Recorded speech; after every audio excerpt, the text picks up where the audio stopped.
Welcome, everyone. Thank you for joining us for the DeFord Lecture Series. My name is Elizabeth Catlis. I'm a faculty member in the Department of Geological Sciences at the University of Texas at Austin.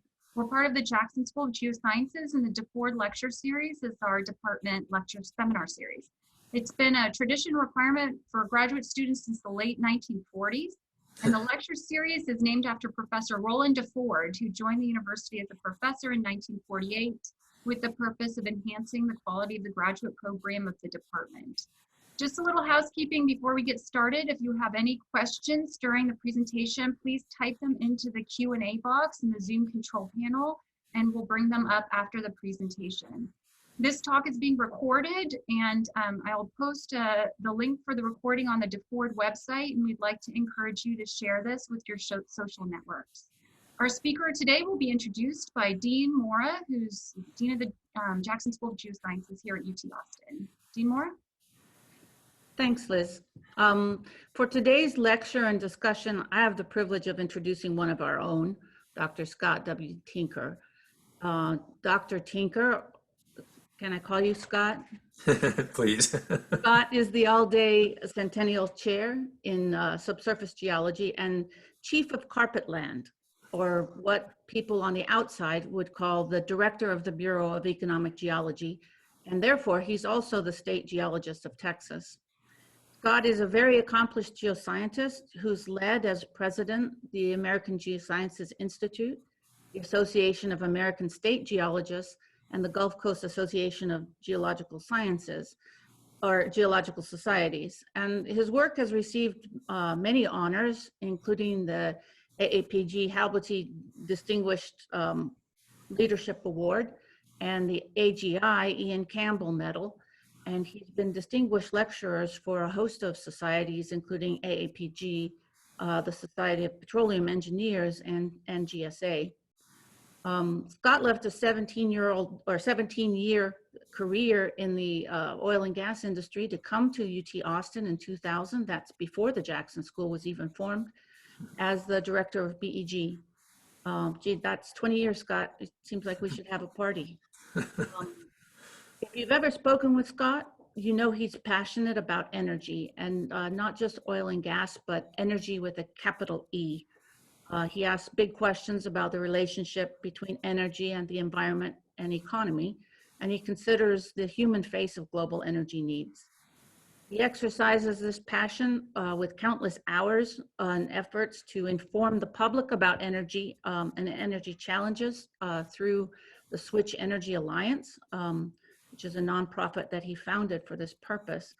And the Switch Alliance is dedicated to inspiring an energy-educated future that is objective, nonpartisan, and sensible. And this is a space that Scott likes to call the radical middle.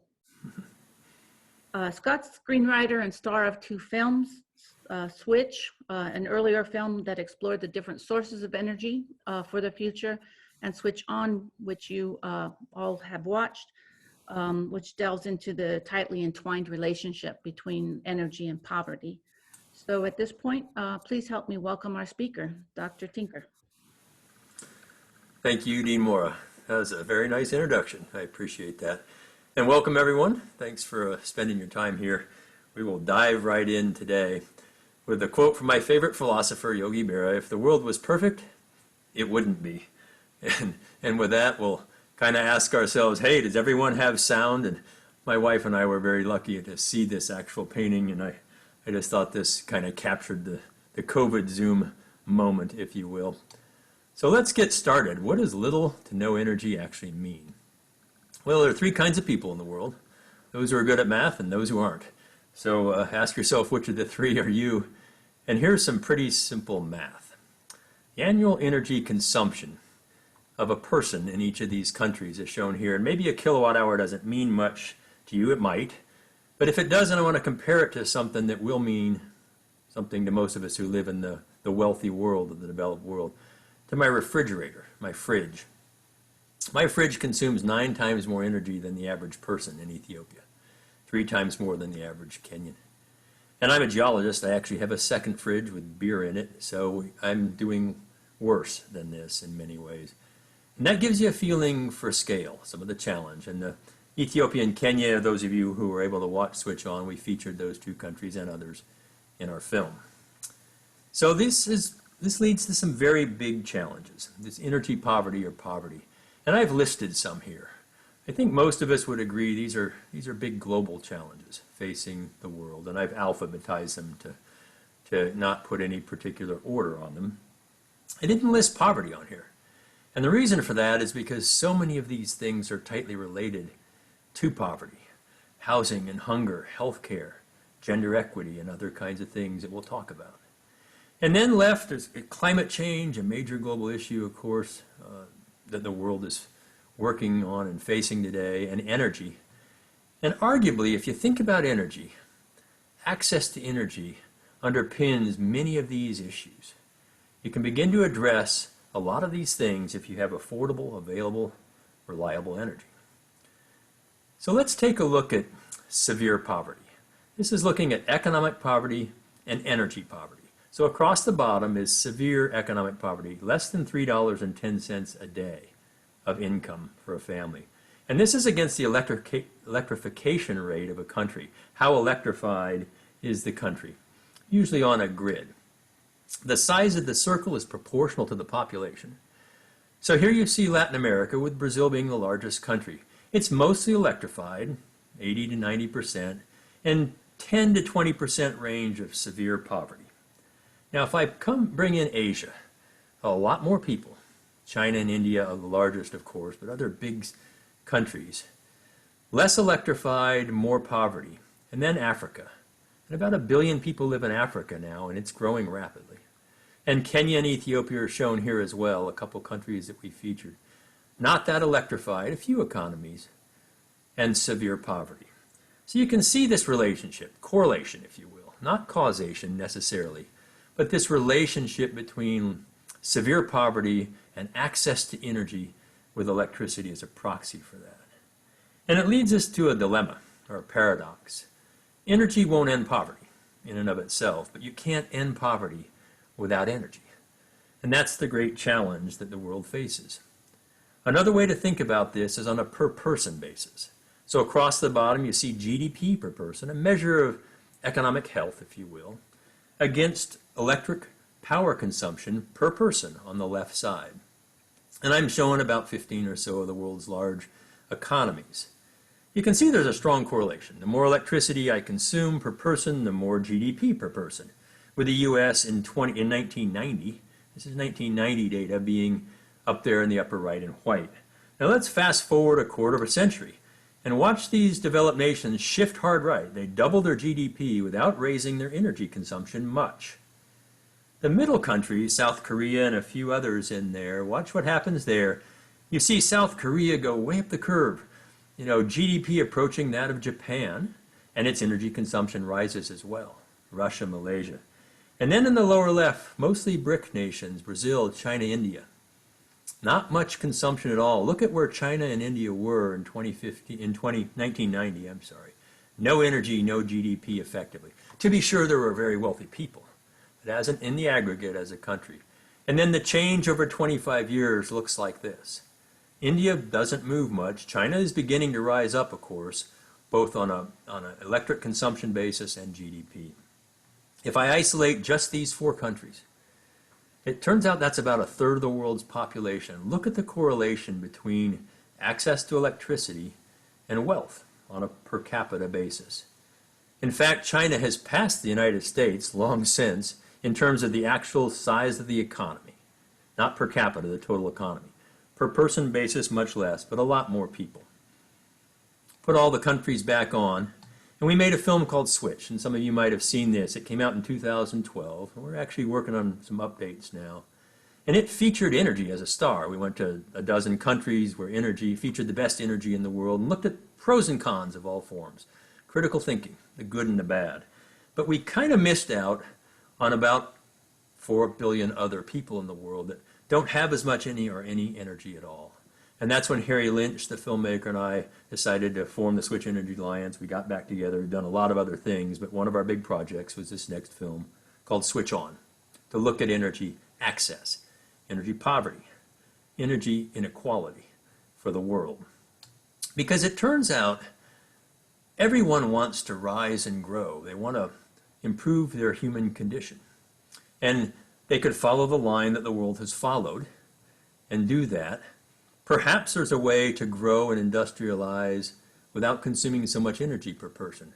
And there are some promising developments in that area.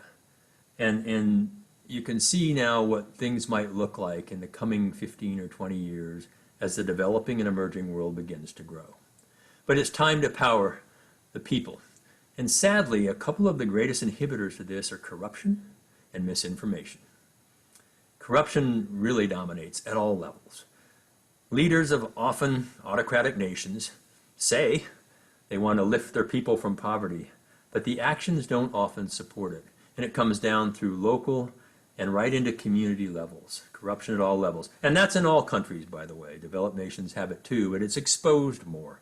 We have communication systems and access to information in a much different way. So these are a couple of the great challenges to addressing energy poverty. So how do we really begin to do it? I've talked about energy, the economy, environment until I'm blue in the face, until people are tired of listening to me. But they're so important, the 3 E's, if you will. On the environmental side, the land, the water, the air, and the atmosphere. These are the 4 big pillars of the environment. Atmosphere, climate change, to be sure. But there are other important aspects as well. How much land is used? How much is taken for disposal of things in landfill? What's the water intensity? What happens in the local air? These are big issues related to the environment. On the economic side, poverty, we've talked a little bit about competition and growth, drive economies for the most part. And I've just broken energy into fossil energy, nuclear, and renewables, although these are some interesting choices that I want to talk to you a little bit more about. So here we sit, and it's complicated. You surround these with social, legal, and political systems. They're very interactive, and it's not simple. To oversimplify is to underestimate in many ways when it comes to energy, the environment, and the economy. And I do call that the radical middle, that overlap space, and it's challenging. You know, you got to look at data. You're not always right. You compromise. You need to be civil, but it's where these deep conversations and challenges will get addressed. And it takes critical thinking, looking at the pros and cons of things. It's not black and white. It's not good and bad. It truly requires us to look at all aspects as we move forward. So here's an example of less than critical thinking. You know, damn it, which end goes in the water first? And and you can see the people across here kind of looking at them and wondering what happened.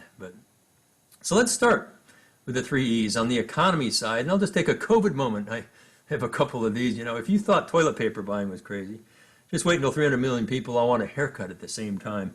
And I'm in that camp. I'm looking about like 1978, at least in hair length. So this is the only slide I'm going to show on the big budget. And I'll just do U.S. data because that's where we live now. But this is the U.S. budget deficit. And you can see the Great Recession back in 2009. And we've been living in a budget deficit since before 2006, back with the contract with America, if some of you remember that. We actually were out of it for 1 year. But what has COVID done? What's happened in 2020? Well, it's stark. It's taking us over a $4 trillion estimated legislative and economic effect. This will be felt for a very, very long time, not just in the United States, but worldwide. When the Treasury and the Fed start interacting and creating money supply that really is unfounded, it's a challenge, okay? And that's one of the big impacts of COVID and the economic impacts that we're all living with and have been for the last 7 months. So I come back and I say, man, 2020, this is the picture that reminds me most. Just let me out of here. But we're getting there. We're all working together, including in the Jackson School, to get our way through this 2020 year. But let's talk now about poverty. What does it look like? I'm going to do it with some global maps to start. This is the people in the world. When we talk about human poverty, it's people. This is the density of the world's population, with red being the most dense and white the least. Siberia, the Sahara, the Amazon, the outback of Australia, the Northwest Territories, the Himalayas. These are all areas where not that many people live for obvious reasons. No, there are people to be sure, but it's pretty sparse. So if I come in and look at what's been happening in terms of people and migration, you see the world as urbanizing. the developed high-income countries are about 80% living in cities now. You see that in the United States. On the other end, and again, this isn't an either or, it's a continuum, but on the other end, the lower income countries are starting to urbanize, but they're down in the 35% living in cities. India reflects that directly still today. Now, China, over the last couple of decades, Indonesia, a couple examples, have been moving to cities. In fact, 150 million people move to cities every year. 150 million. That's just under half the U.S. population for some scale are moving to cities every single year. So that has a big effect. Now, what's the global income distribution look like? Again, let's remind ourselves the gray areas there are reasons. You can't calculate very well average incomes where there aren't many people. But on the lowest end here, $1,000 per year, that's the severe poverty, less than $3 a day. And then those are the yellow colors, and even going up to $4,000 a year, about $10 a day.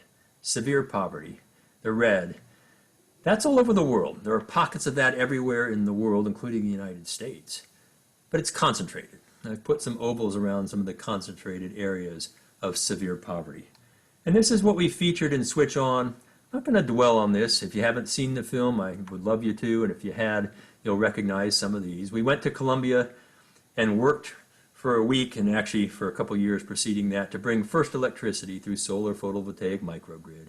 That's distributed renewables to an indigenous village of Arhuaco people in Gunchukwa, Colombia.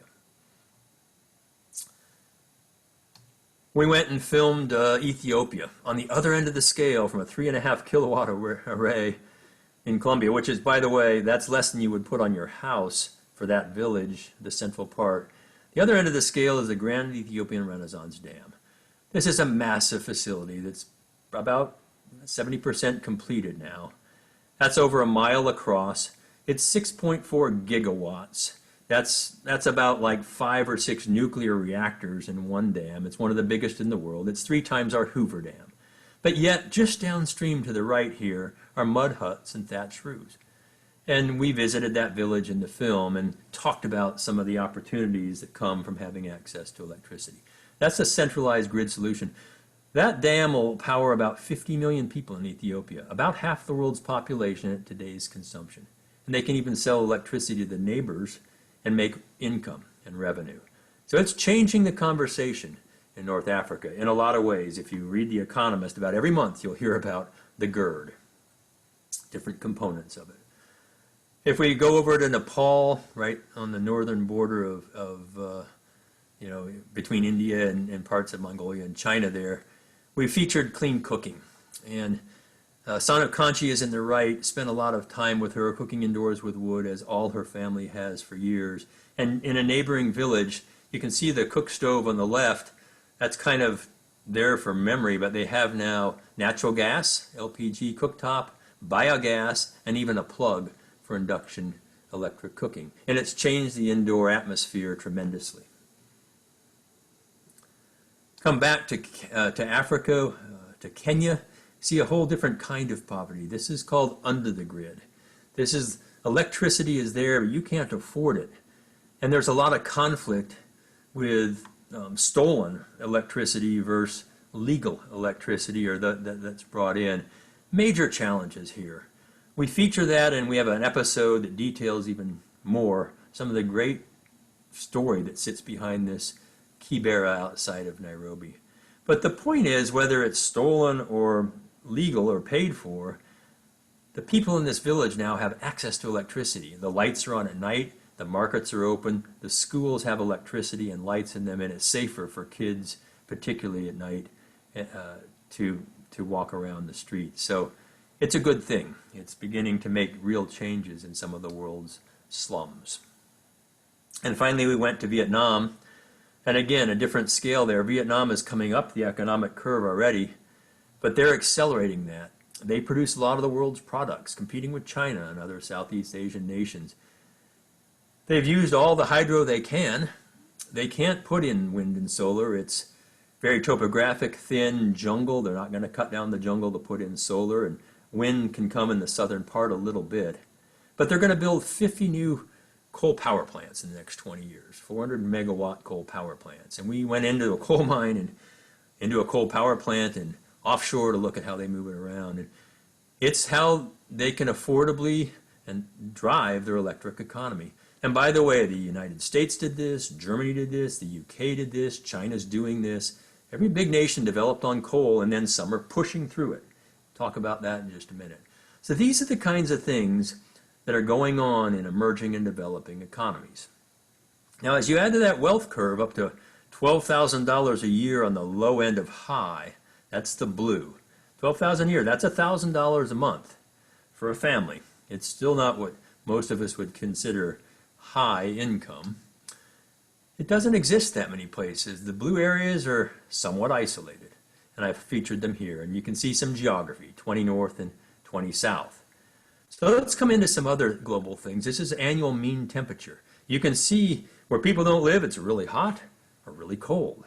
And so that helps to explain some of that. But where's the wealth? In terms of temperature, the wealth is where it's just right.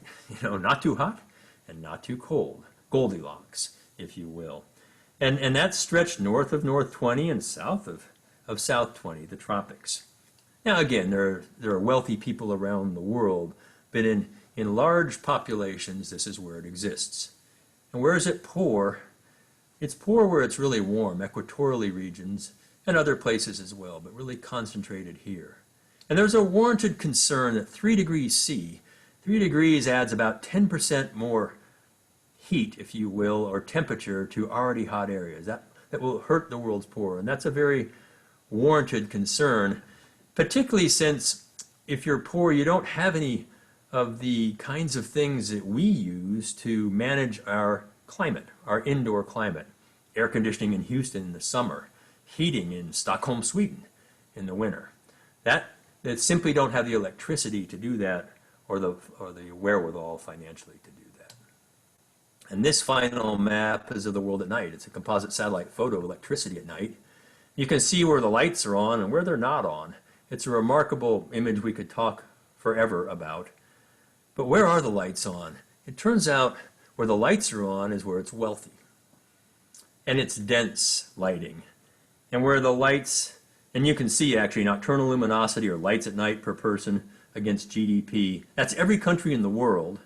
And there's a fairly strong correlation there between access to lights at night and wealth. It's not a perfect correlation, but it's a strong trend. And put geography back on. Where are there not many lights? Where is it poor? Around the coasts, there's lights in many of these countries. India has a big grid, but a lot of people cannot afford it, etc. So where the lights aren't on is often where it's quite poor. So there's a warranted understanding that energy will help the world's poor from many different ways. So this climate energy, this environment energy, this waltz is very real. And I'm going to encourage you to continue to think of not either or. These are conjunctive. These work together. It's challenging, but it's the radical middle. How many people live without electricity? The trend is good. Read Hans Rosling's book, Factfulness. He's a medical doctor from Sweden and passed away near the end, but please read it. 10 trends that are better than you think in the world, and I so encourage you to read it. It's data rich. But Hans shows this. Now, it's a good trend, down from 1.6 million to, or 1.6 billion to just a billion. But a billion people. This map of the world is color-coded by population. Every color is about a billion. The whole Western Hemisphere is about a billion people. All of it. Everybody you've ever seen in North and South America. About a billion people today live without electricity. We're not evenly distributed. Look at the colors. Every color is about a billion. Now, how many people cook the way Sanakanchi does? Indoors with biomass of some kind, wood or dung or coal. 2.5 billion people, a third of the world. And you say, well, really? Yeah, really. And what are the effects of that? Well, it turns out that smoke, indoor smoke, kills about 3 million people per year. 3 million every single year from indoor smoke. I just checked, and COVID so far has been terrible for the world. It's killed about 930,000 people in the world so far. just under a third of what smoke kills every single year by cooking indoors with wood. That's more than malaria and AIDS combined. And it's so solvable. But who knew? Who knew what, maybe you did, but I didn't, as we set out to investigate. And where is the air the cleanest? It shouldn't surprise you, it's where it's rich. Even though we consume a lot of energy, we have regulatory systems and environmental protections that are in place and mainly enforced to keep the air quality clean. And where is the air less clean, particulate matter 2.5, where it's poor, simply can't afford those kinds of things. And that's true with water. I don't drink the water in poor nations because it's not been cleaned up. The soils, etc. There's a strong relationship between environmental impact and poverty. And that's a very positive aspect of lifting the world from poverty, is the ability to invest in environmental cleanup. So let's talk a little bit about energy. A COVID moment. We just got a new puppy, so bear with me on this. Sit. You know, damn mask. So I know I feel like this even without the mask. But coming back to our map, 1 billion people per color. This is the energy mix in the world, and all my slides are color-coded. Green is oil, red is natural gas, gray is coal, that orange color is nuclear, hydro in blue, and renewables in yellow. So the mix today is around 85% oil, natural gas, and coal. Now geographically, North America is about like the global mix. We're about 20% of the consumption. Europe is too, it turns out. About, a little more coal, a little less gas, and that's changing. Russia is about half natural gas, and this is total energy. This isn't just electric fuels. South America has more blue hydro in it, Africa more gray and coal. The Middle East is oil and gas. They just opened a nuclear reactor in the United Arab Emirates 2 weeks ago. Years in the building, $21 billion for a 4.4 gigawatt facility. And finally, Southeast Asia. Look at the colors, 1, 2, 3, 4 billion people. About half the world's population gets half their energy from coal today. And I'm going to shrink and grow these to be proportional to demand. Half the world is getting half their energy from coal. That's more coal than the rest of the world combined, times 3. And that's not a statement of blame, that's just a fact. That's how coal is being consumed today. Has it changed through time? Yes, it has. All of energy has gone up. We've gone from almost 400% growth across the world in energy demand. Now, coal and oil have grown slower than the total, natural gas much faster, and then the emerging nuclear, hydro, and renewables are growing fast as well, faster than the total global growth. So you're seeing a change in the composition over a half a century in the actual data. What else is growing? We are. The population of the world continues to grow. We're headed toward 10 or 11 billion people in the mid-range UN forecast. Who consumes energy? We do. This is causation. Humans consume energy. And you can see the trend here. Now, 80% of the world today live in Asia and Africa. About 4 out of every 5, and they consume less than half of the world's energy. The rest of us, 20%, consume more than half. There's a change that's happening as these emerging and growing economies begin to consume more energy. You will hear the world could be wind, water, and solar if it was just for a political will.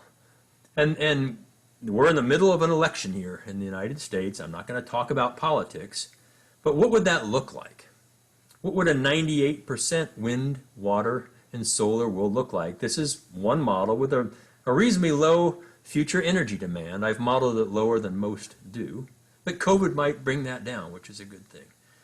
But how does that look? By 2065, I put it out there. Some are saying by 2040. And I just want you to take a look at that and ask yourself, is it possible? And perhaps it would be, but man, that is a big, big change from what's going on. So let's look at 75% renewable, wind, water, and solar. Here's a 50% model. And here's a 25% model. And that'd be called business as usual. A lot of coal, oil, and natural gas. Let's just expand that so you can take a look at it here for a second. The coal is going down, oil is going down, natural gas is growing, and then everything else grows in a 25% renewable world by 2065. Is that business as usual? Exact same data now, but instead of in actual units, this is million tons of oil equivalent, put it in a percentage. Across that century, from left to right, same data, percentage. In 1965, 78% coal and oil globally.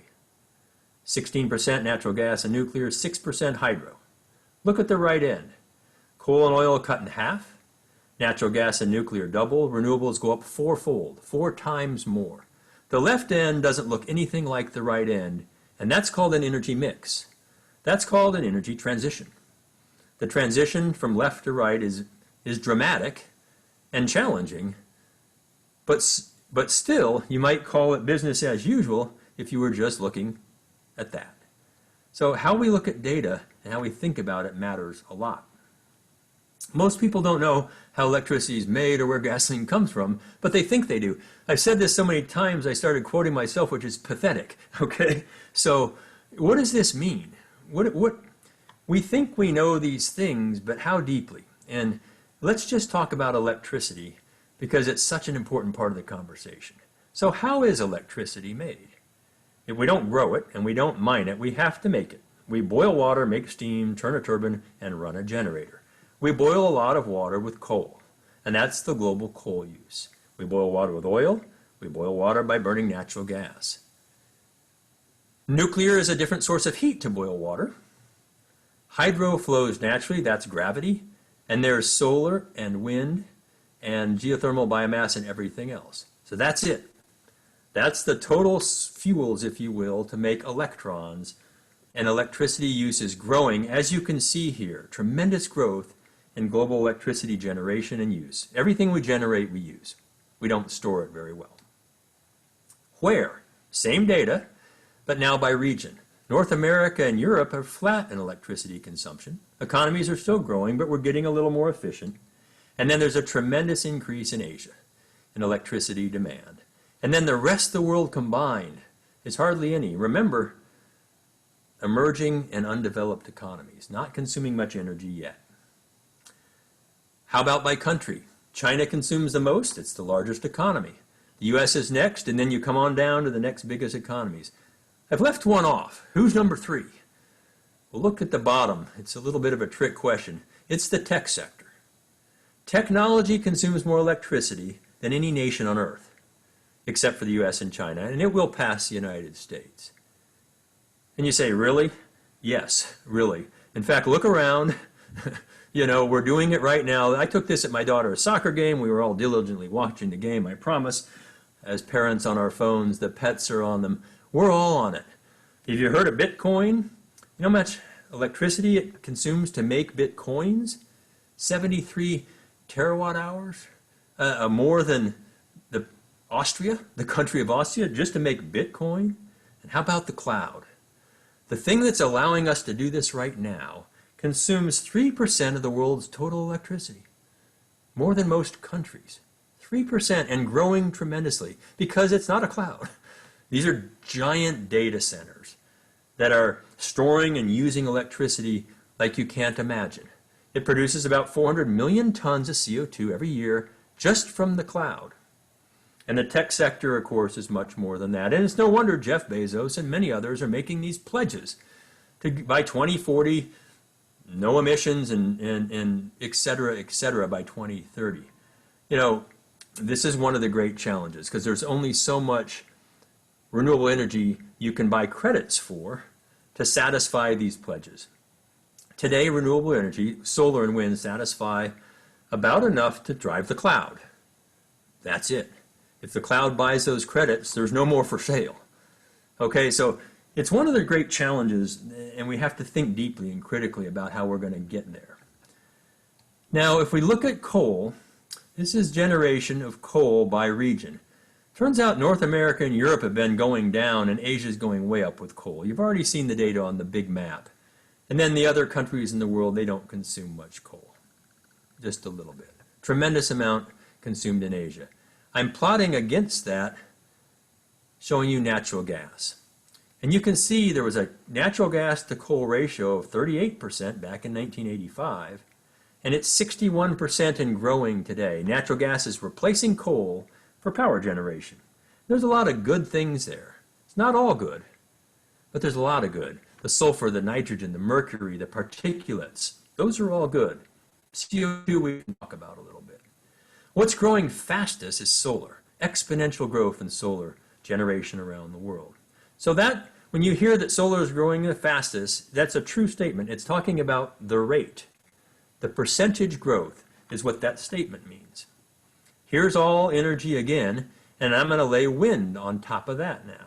And wind is growing exponentially as well, like solar. So in rate, it's growing very fast. But what doesn't that talk about? When we talk about a rate, we aren't talking about absolute terms.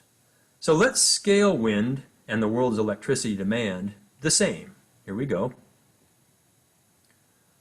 Remember, wind is in the data. It's this orange piece right up here. So that's 15 years of wind installation globally in the windiest areas. It's a resource. You go like Texas. You build it where it's best. And that's what the wind component is so far by source. And this is actual generation of wind. And so scale matters. We have to really think hard. As electricity demand grows, we're struggling to meet the new demand with wind and solar and other forms alone. The new demand. It's a big, big challenge that we're facing. And here are the data. Renewables grew 14%, the fastest by rate. Natural gas just 4 and coal 3. But in actual generation, natural gas and coal grew over 500 terawatt hours and renewables 300. So there's units and there's percentages, rates and numbers. They both matter. They're both components of the complete communication, the complete information. Solar installation was growing in the United States tremendously, exponentially. This is quarterly installation of new residential solar panels. And as all things do, that rate begins to level out. So we're installing about 500 to 600 megawatts a quarter of solar. Now scale matters. On an annual basis, that's about 2,200 megawatts per year of new solar capacity. With an appropriate factor for generation capacity, that's a little less than one new nuclear reactor. And China is building about 50 new nuclear reactors today. About 50. And there's a reason, because the demand is so great. So we have to keep all these different things in mind as we talk about solutions. If we come to the environment, again, the pillars, atmosphere, land, water, and air, a COVID moment. I started taking calls from telemarketers. I'm so bored. Some of them are actually quite nice. Jamar from New York has a new baby. So maybe you're doing this too. So where does the CO2 come from? This is anthropogenic CO2. We make it in industry. We create it from transportation, mostly gasoline and diesel, heating and cooling, power generation we've just talked a lot about, and forestry and ag makes a lot of CO2, it turns out, almost as much as power. So these are the different sectors, and they're scaled proportional to the amount. Here's a rising new one. You know, you talk about power and you talk about transport. Those are what we focus on. It's about half of the world's human-caused CO2. And then this guy, this internet video use. Every time we stream on a phone or an iPad or whatever, we're producing CO2. A lot of it, it turns out. You know, it turns out it's more than all the world's trains combined times 1.5 and growing much faster. So the things that we're doing are also creating CO2, even though it seems like they might not be, and it's non-trivial. So emissions-wise, North America and Europe have been flat for 40 years and are coming down. You know, pat ourselves on the back, I guess. But that's the data. Who's going up? Asia and the rest of the world. And that won't surprise you because you've seen the distribution of coal and natural gas and those things that create it. More than half the CO2 today, not historically, today is emitted from Asia. Bad Asia. I can't believe Asia is emitting all that CO2, can you? Well, why is that happening? Let's go a little deeper. This is the CO2 emissions for the world across the bottom in gigatons against a consumption production, looking at who consumes and who produces. Turns out the U.S. makes 5 gigatons of CO2 every year, and we consume more than we produce. We consume more stuff than we produce. We're above the red line. China makes 10 gigatons, but it produces more than it consumes. It turns out the non-OECD, the less wealthy countries, are mostly producing more than they consume. And the wealthy countries, in green, are mostly consuming more than we produce. So think about that for a minute. Basically, the green countries are getting stuff from the blue countries. Stuff, it's a technical term. And what are we basically giving back? Not actually, but what are the blue countries producing in order to send us our stuff? They're producing CO2, more than their share. Okay? So this little waltz is quite fascinating. And what kind of stuff? Well, everything. Telecom, furniture, clothing, electrical machinery. The United States produces 5 to 3% of these things anymore. Non-China Asia, 5 to 15%, and China itself, 15 to 30%. In fact, Asia combined is 30 to 50% all of the manufacturing of these industries is being produced in Asia now and sent to us in Europe and other places. This happens on a state level too in the United States. This is the total energy production by state, with DC on the far left. It's not a state, but some want to make it one. So there we all are with our energy production. And here's our consumption by state. Okay? The ratio of production to consumption looks like this. And these are ordered by that ratio, production to consumption from right to left. Turns out only 11 states produce more energy than they consume. The other 39 are in an energy deficit, consuming more. And some of them tremendously. California only produces a third of the energy it consumes, New York a quarter, Florida 13% energy deficit. These are big numbers. So DC is less than 1%. Texas makes more than we consume, and we consume a lot. Pennsylvania, Wyoming is up at 15 times. So there are 11 states sending energy to 39 states. And what do those 39 send back? Effectively, CO2. Okay? And I know this is kind of a different way to think about it. It might even make some of you a little angry. That's okay. We're going to have civil conversations, and we're thinking critically. But I say to you, zero emissions. What does it really mean? Does zero emissions mean other people make your stuff? How many atmospheres are there in the world? There's one. There's just one atmosphere. And if other people are making our stuff, and maybe their regulatory and pollution controls are actually worse than ours on a per product basis, the atmosphere doesn't know. It's just taking CO2 to produce the world's stuff. We have a consumption challenge globally, and it's significant. The U.S. power sector emissions, the way we make electricity, they've fallen by 700 million metric tons since 2005. That's a lot. That's a big drop.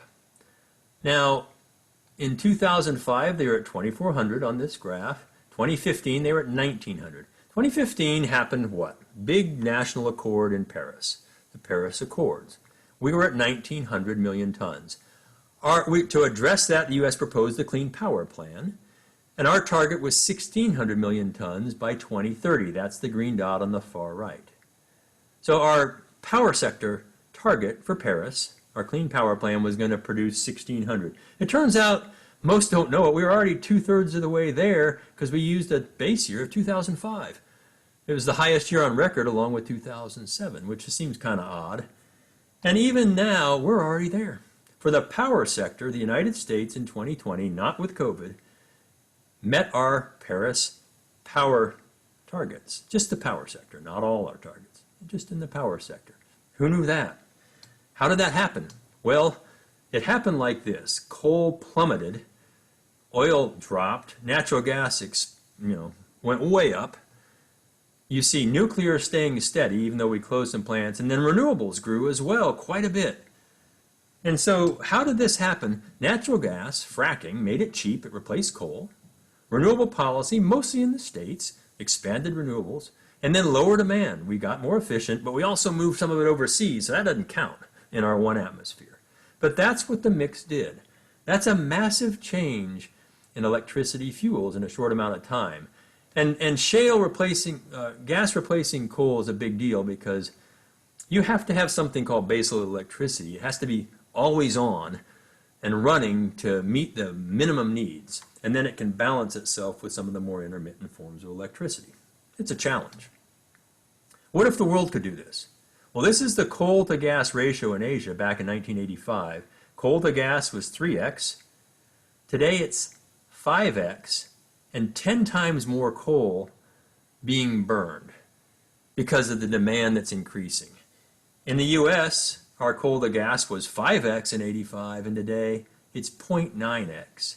And that's shale gas. We consume 8 times more natural gas. A lot of good there, still some challenges. But that wedge between a coal heavy and a natural gas heavy, the CO2 emissions from that, the difference is remarkable. You can see it in the US data alone. That's an interesting challenge, yet there are still those who are not big fans of natural gas. I took this when I was in Aspen a little while ago. This is a propane tank making heat so we can eat outdoors and heat the atmosphere directly. We just cut out the middleman. And remember, we don't know how electricity is made. Look at the tank. It says no global warming on the propane tank. So irony lives, and you gotta smile sometimes. Now, we did it in the power sector, but we haven't done it anywhere else. The industry and other in buildings, they've stayed flat since 2005, and so has transport. We're still putting out as much CO2 from transportation as we did 15 years ago, okay? So that's the next challenge, the transportation. Enter the electric car. This car says, hey, electrons, and the license plate. Again, I love irony. What's charging this car? To the right here, it turns out it's a diesel generator. So we're burning diesel to make electricity to put into a battery, which isn't very efficient. That's kind of lost the thread. Not everything is losing the thread. These are the electric vehicles in the world. These are actual deliveries in the last decade plus. They've grown exponentially, and China has made more than half of them. China has a stated policy to be the electric vehicle leader in the world. So more than half are here in China. Now ask yourself again, critical think, how's China making its electricity? It's mostly coal. So it matters how you're charging your battery for the atmosphere matters. If it's a coal source, that's different from natural gas, different from nuclear, different from wind and solar. China gets a lot of electricity from coal. So I'm not sure we're helping the atmosphere that much yet in China. How quickly will electric vehicles grow? This is the Bloomberg forecast to 2040. Here's the actual data. What's missing?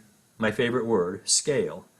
So scale the actual to this forecast. Here we go. Now you can see what we've done and what we're forecasting to do. And this is, the pink is other, people that don't make batteries yet or electric vehicle, about half of it. This is a big deal. In fact, the area under that curve is 600 million new electric vehicles. It's about half of the world's vehicle fleet today, which is 1.2 billion. About half of the world's vehicle fleet is forecast to be electrified, according to Bloomberg, by 2040. Sounds reasonable, half in the next 20 years, but what will that take? How many batteries is 600 million vehicles? I'm not talking about the battery block. If you watch Switch, you know the answer. It turns out this is a battery in a Tesla S. It's about 3 inches long and about 1 inch in diameter, lithium ion. It's bigger than your cell phone. There are 7,100 of those in one car, the Tesla S. It's the big car. Fewer in smaller cars. Bigger cars will have more. 7,000, okay, one car. So if I multiply 600 million times 5,000, reduce the number to get closer to some, that's 3 trillion. 3 trillion new batteries. And just for fun, because we can't go to football, I'm going to cover a football field wall to wall with those batteries. No space allowed. It's 2.7 million of them. Tesla S batteries. 2.7 million to cover a U.S. football field, including the end zones. Here's our game. We're all cheering. We're going to cover it in batteries. 1 inch thick. How many rows of 1 inches do we have to cover to get to 3 trillion? Well, we stack our football field up an inch at a time, and it goes past the height of Mount Everest and, you know, spy planes up into the stratosphere. That's the actual volume of batteries that have to be made to power half the world's vehicle fleet. 1 football field in size. And that's arguably a lot. Where are they going to come from? Where are they going to go? And how are we going to refurbish or make them again? So I love Teslas. Nothing against Tesla. Elon's doing great with Tesla, But when it says no oil, I guess there aren't any tires or plastic or anything in the car. This is in Colorado. They love mining in Colorado, but that's what's required to make a battery. We're geologists. We love mining. No problem. If it doesn't come from, we don't grow it, we mine it. But we have to remind ourselves where batteries come from. Here's the cobalt and lithium consumption growing, and this is without many cars yet. There are about 4 million EVs in the world today. 4 million, not 600 million. So think about that and where that material comes from and who owns it. Here's the rare earth exports. That's China, and that's the rest of the world combined. Those are the data. So rather than OPEC controlling liquid fuels, China, who's buying a lot of the world's mining resources, will control battery fuels. So we've got to begin to think about all the energy, environment, and economy aspects of energy.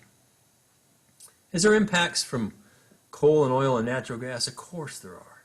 Coal is all carbon, oil is carbon and hydrogen. Natural gas is mostly hydrogen. Methane is 1 carbon and 4 hydrogens. But you mine and manufacture, you drill and complete, handle the water, transport it with pipelines, refine it, and then burn it. These all have impacts, and they worry people. They feel like they're in the running of the bulls, and they're this poor person. This is the winner of the last photo taken contest. I'm going to show you the runner-up next. Let's look at renewables, the solar and the wind. Well, it turns out there's impacts there too. You have to mine and process all the metals for the turbines and the panels and the batteries, manufacture them somewhere, and it's a lot because the sun and the wind are not very dense, so it takes a lot of stuff to collect them. Produce them, transmit the electricity, because often the wind is blowing where the cities are not. We're moving to cities, and then put it somewhere. We recycle and reuse some of it, but not that efficiently. Mostly it's going in landfill. So landfill disposal of 3 trillion batteries, that gets me thinking, okay? And it should get all of us thinking. None of this stuff that goes into the sun and the panels and turbines and batteries is renewable. It's not renewable stuff. It comes from the earth, it goes back to the earth, and we do it again. So it's a different way to collect energy. Runner-up, last photo taken contest. We've got to have a few laughs. So let's start to wrap it. It's the mark of an educated mind to be able to entertain a thought without accepting it. And this is so important. In universities, we have to entertain thoughts, discuss them rigorously and civilly, and we don't have to accept them. But we have to have the freedom, the academic freedom, to entertain thoughts. Okay? So energy, it underpins economies. Showed you a lot of data. Pretty clear there. And it turns out economies invest in the environment. Healthy economies invest in the environment. 65 countries I've been in, the worst environments in the world, the soils, the waters, the local air, where it's poor, simply can't afford it. We see this in Nairobi and Kibra. Girls coming home from school across massive mounds of ever-present garbage and polluted water. It's over and over and over again. I've already showed you the local air quality in the air, PM2.5. So we come back to our world view, electricity at night, where the energy comes from. Now you can see not only where it's on, but why it's on. Okay? They have energy. And where it's off is not much energy. If we take away 85% of that energy, oil, coal, and natural gas, it looks like this. And you got to ask yourself, is Africa not left with much? None in the Middle East, a little in Russia, not much in South America, Southeast Asia.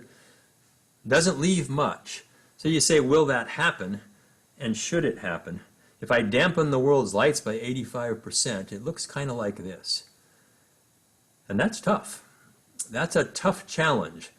Perhaps better to keep the lights on because we begin to address important things, hunger, clothing, the kinds of things we looked at and switch on.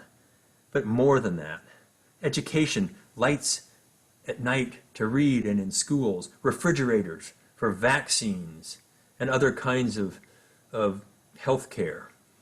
Women are going for the water. Women are cooking indoors. Women don't get to go to school when the men do in some countries, in the some of the autocracies.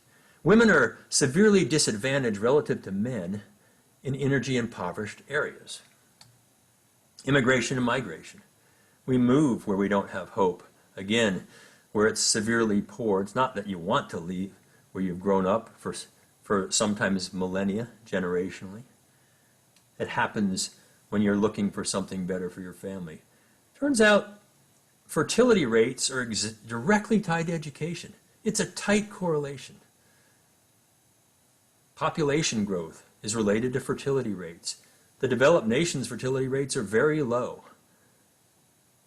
Access to energy, education, economic health begins to change that. Environmental investment. Healthy economies invest in environmental cleanup. Climate adaptation, the ability, as we try to also reduce climate impacts, for those who need to adapt to those as it changes. It doesn't happen with low levels of electricity. When you say access to electricity, it means if everybody has it, I mean they have the same. Many people only have a light bulb or a radio or a telephone, not a refrigerator, not an air conditioning or heating, not a stove or an oven that runs on electricity, etc. That's a whole different level of electric demand. So if you bring all that together, it really begins to change the world. And I think that's what you want to do. That's why you're studying in science at UT Austin. So I leave you with this thought. Here's the radical middle. And sometimes it feels, particularly in Western Europe and the US, like we're shrinking it. You know, we're getting ever more polarized and just not quite willing to have those hard, civil, challenging, data-driven conversations. We need to grow it. And that's the challenge I put you as students. Grow it. Get in there, begin to have those discussions. You know, get the safe space. I call the radical middle a safe space, not because we're hiding from anything. It's safe to have conversations, right? Conversations about tough subjects where we can brainstorm and not be shamed by some thought we might have. What does it mean for the environment? Reduce impacts of all forms of energy on all forms of the environment, the atmosphere, the air, the land, and the water. On the economic side, end energy poverty. It's doable in a generation or two and build the global economy. And then on the energy side, clean up fossil fuels, continue to do that. They're needed. They're 85% of the world, and they're different. Coal and natural gas aren't the same. Coal to gas matters, that change. Efficiency is such an important driver. Nuclear, it's growing in many parts of the world. Geothermal and hydrogen where they're available. Distributed renewables, 1 billion people in the world don't have any electricity. The only way to get it to them is distributed renewable energy to start. You start to put all that together, and that's a sustainable energy transition. And it takes nonpartisan energy education, critical thinking. So I want to thank you for your attention today. We're at Switch. We're trying to inspire an energy-educated future. If you haven't been to the website, go check it out at switchon.org. There's a lot of great stuff there. We should probably leave it there. And so I just want to say thank you, and thank you for the students for attending. And I really appreciate your message just personally. Scott, I think that it's a huge message that the DeFord Lecture Series is open to all opinions and all conversations. And as long as I'm going to be in charge of organizing the speaker series, I'm going to bring in as many diverse opinions and speakers as we can. So we'll see you another time, and see the students. And thank you, Dean Mora, for organizing everything. Sounds great. Thank you. Hi, thank you, Scott. Thank you.